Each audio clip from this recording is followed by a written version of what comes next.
Nah, sebelumnya, Assalamualaikum warahmatullahi wabarakatuh.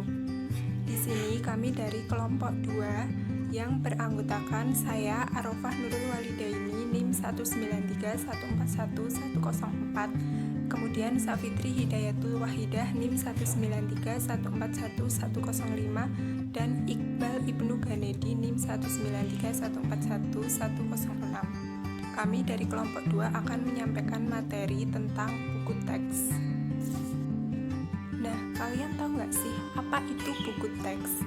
Nah, pengertian dari buku teks sendiri adalah buku pelajaran yang ditujukan untuk peserta didik pada jenjang tertentu, memuat materi yang disusun secara sistematis oleh para bidang dan penyusunnya, mengikuti standar pendidikan nasional untuk maksud dan tujuan yang instruksional, dilengkapi dengan sarana pembelajaran yang mudah dipahami oleh pemakainya sehingga dapat menunjang program pembelajaran.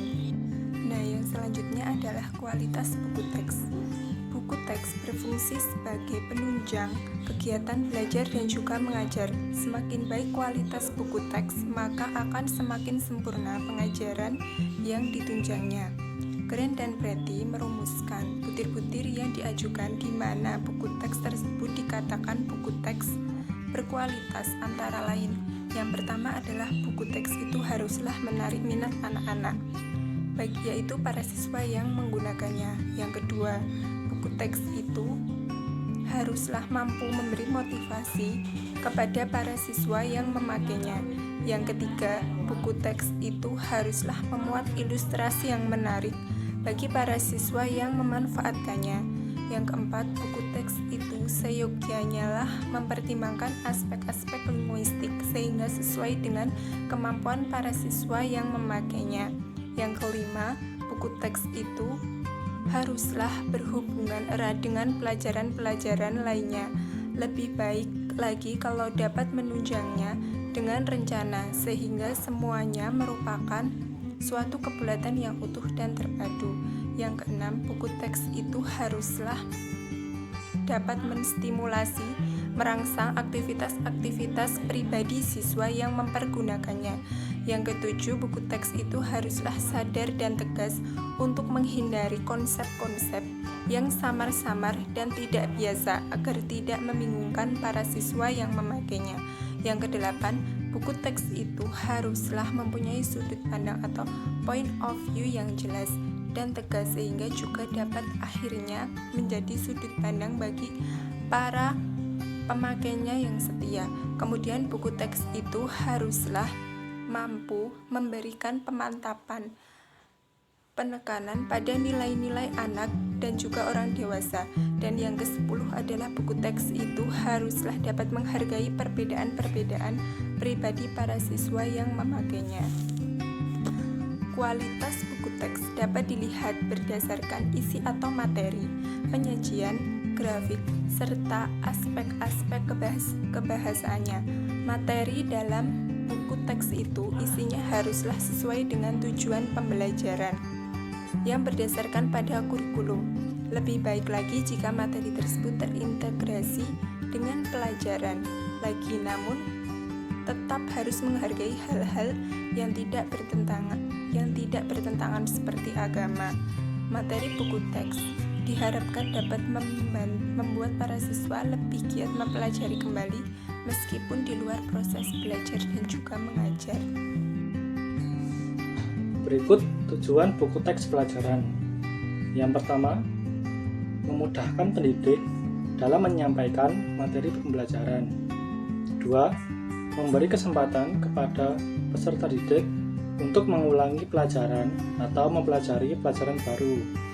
Tiga, menyediakan materi pembelajaran yang menarik bagi peserta didik. Langkah-langkah penyusunan buku teks pelajaran. Yang pertama, merencanakan pendekatan sistem. Pendekatan sistem memiliki 6 komponen dasar, yaitu 1. Analisis, 2. Desain, 3. Pengembangan, 4. Uji coba dan revisi, 5. Implementasi, dan 6. Evaluasi sumatif. 2. Melakukan analisis kebutuhan. Perlu dilakukan untuk meyakinkan diri penulis bahwa buku yang akan ditulis sangat dibutuhkan oleh peserta didik. Dalam hal ini, perlu menganalisis tingkat perkembangan teknologi peserta didik, kondisi sosial kultural, minat dan motivasi siswa, biaya, dan lain-lain. 3. Melakukan kerjasama dengan ahli bidang studi. Penulisan buku sebaiknya berdiskusi dengan orang lain untuk bertanya atau bertukar pikiran, terutama dari aspek bidang studi. 4. Menuliskan kompetensi yang dapat diukur. Perlu merumuskan kompetensi yang akan dicapai oleh peserta didik dengan memperhatikan waktu yang dibutuhkan. 5. Melakukan analisis piramida. Analisis piramida merupakan teknik yang bermanfaat untuk mengidentifikasi seluruh kompetensi dan subkompetensi yang diperlukan. Selanjutnya, menyusun satu sama lain secara logis sehingga mudah dipelajari. Cara yang terbaik adalah dengan memulai dari tujuan atau goal, kemudian berjalan mundur untuk mengetahui kompetensi-kompetensi yang diperlukan. 6. Mengidentifikasi jenis belajar, pemilihan metode dan media, dan peta belajar. Langkah ke-6 ini dilakukan dengan memperhatikan jenis materi dan tingkat sasaran peserta didik. Perlu pula mengidentifikasi ranah kognitif, afektif, dan psikomotor. 7. Menentukan struktur pembelajaran dan desain pertanyaan. Struktur pelajaran harus tergambar dalam profil tulisan pada setiap bab atau tema. Struktur pelajaran ini disusun secara utuh, mulai dari pendahuluan sampai tindak lanjut setelah melakukan tes akhir pokok bahasan. 8. Membuat layout halaman. Layout halaman hendaklah memperhatikan A. Gambar di awal bab, B. Uraian materi standar, C. Kegiatan siswa, D. Jendela dan gambar, serta informasi atau rumus-rumus yang penting. 9. Melakukan penulisan naskah yang sesungguhnya. Setelah melakukan 9 langkah sebelumnya, maka lakukanlah penulisan buku yang sesungguhnya dengan ketekunan dan kesabaran serta niat yang ikhlas. 10. Melakukan evaluasi.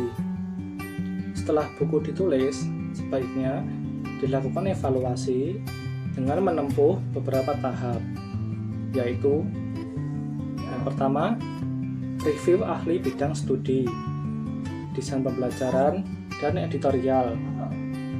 Yang kedua, uji coba satu-satu atau secara individual kepada siswa yang relatif cerdas, biasa, dan kurang dengan memperhatikan responnya. 3. Uji coba kelompok kecil sekitar 20-30 orang dengan mengamati respon mereka tanpa harus dibimbing. 4. Uji coba lapangan nyata setelah melakukan revisi dari tahapan sebelumnya. 5. Evaluasi sumatif, yaitu untuk menentukan prestasi belajar siswa yang menggunakan buku tersebut. Di sini saya akan melanjutkan penjelasan dari teman saya, yaitu tentang fungsi buku teks. Fungsi buku teks ada dua, yaitu sebagai pedoman bagi siswa dan bagi guru. Yang pertama ada fungsi buku teks sebagai pedoman siswa, antara lain mempersiapkan diri secara individu atau kelompok sebelum kegiatan belajar. Yang kedua, berinteraksi dalam proses pembelajaran di kelas. Yang ketiga, mengerjakan tugas-tugas yang diberikan oleh guru. Yang keempat, mempersiapkan diri untuk tes atau ujian formatif, dan sumatif. Yang kedua adalah fungsi buku teks untuk guru, antara lain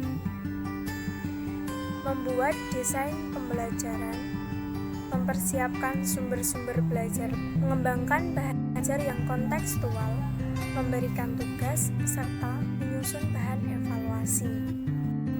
Kemudian jenis dan contoh buku teks. Ada 3 jenis buku teks, diantaranya yang pertama ada buku teks tunggal. Buku teks tunggal adalah buku teks yang hanya terdiri atas satu buku saja. Contoh dari buku teks tunggal yaitu buku dari Kerap Goris tahun 1973 yang berjudul Tata Bahasa Indonesia untuk SLA. Yang kedua, buku dari Tarigan tahun 1985 yang berjudul Pengajaran Ejaan Bahasa Indonesia. Yang ketiga ada buku dari Samsuri pada tahun 1985 yang berjudul Tata Kalimat Bahasa Indonesia. Jenis buku teks yang kedua yaitu buku teks berjilid. Buku teks berjilid adalah buku pelajaran untuk satu kelas tertentu atau untuk satu jenjang sekolah tertentu. Contoh dari buku teks berjilid yaitu buku dari Depdikbud tahun 1981 yang berjudul Bahasa Indonesia 1, 2, dan 3. Kemudian buku dari Badudu yang berjudul Sari Kesusastraan Indonesia 1 dan 2. Yang ketiga, buku dari Jasin yang berjudul Angkatan 66 Prosa dan Puisi 1 dan 2. Jenis buku teks yang ketiga adalah buku teks berseri. Buku teks berseri adalah buku pelajaran berjilid mencakup beberapa jenjang sekolah, misalnya dari SD, SMP, dan SMA. Contoh buku teks berseri yaitu buku dari Tarigan dan Jago Tarigan pada tahun 1985 yang berjudul Terampil Berbahasa Indonesia untuk SD 6 jilid. Kemudian buku dari Tarigan juga pada tahun 1985 yang berjudul Terampil Berbahasa Indonesia untuk SMP 6 jilid. Kemudian buku dari Tarigan juga pada tahun 1985 yang berjudul Terampil Berbahasa Indonesia untuk SMA 6 jilid. Buku teks pelajaran tetap sangat diperlukan bagi siswa maupun guru. Meskipun kreativitas guru dan keaktifan siswa dapat membuat suasana kelas lebih menyenangkan, tetapi buku tersebut tetap sangat diperlukan.